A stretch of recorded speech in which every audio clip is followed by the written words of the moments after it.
ራስ ቁርጥ 11 ጊዜ ነው መርዝ የጠጣሁት። ሆስፒታል ሙሉ ፋይሌ መርዝ የምጠጣበት ነው።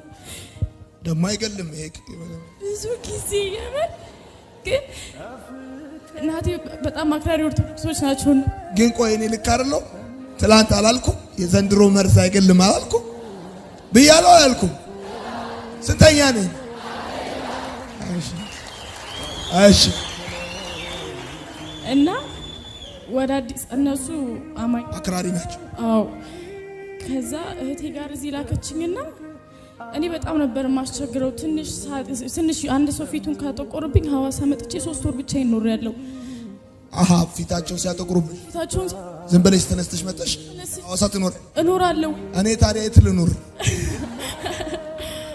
እና እዛ 22 አንተ ቸርች ይዛኝ መጣችና እናቴ በጣም ነበር ጨጓራዬን መርዙ በዝቶብኝ ጨጓራዬን በጣም ነበር የሚያመኝ።